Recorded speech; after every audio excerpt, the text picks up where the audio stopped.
discoveries.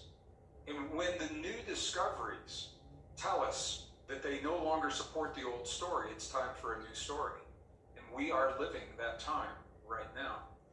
You know, what I also know is it takes a lot of work to embrace a new story. It's not easy to change a belief system for anyone. When I was, I think many of your listeners probably know a little bit about me, if they're familiar with me.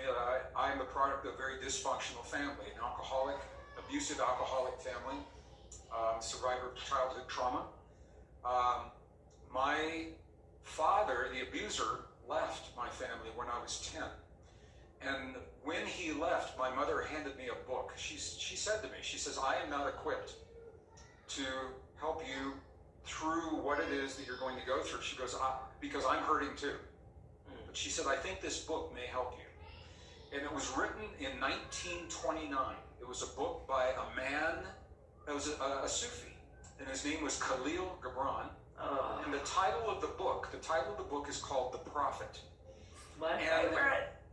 Yeah, well, each chapter is very brief, but it invites us into deep contemplation of some aspect of our lives. So when I was 10 years old, I read a chapter on work because I had to lie about my age and go to work. We were very poor. I had to go to work at a copper factory is where I ended up because we needed the money. And what Khalil Gibran told us about work has been a cornerstone of my life from that moment to this moment. It's on my wall right now. It's on a plaque in front of my computer. There it is right there.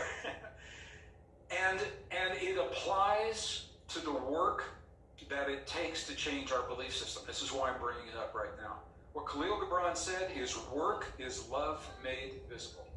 Work is love made visible. Do we love ourselves enough to put the energy, to put the work into being honest, truthful, and factual with ourselves so that we can become the best version of ourselves possible?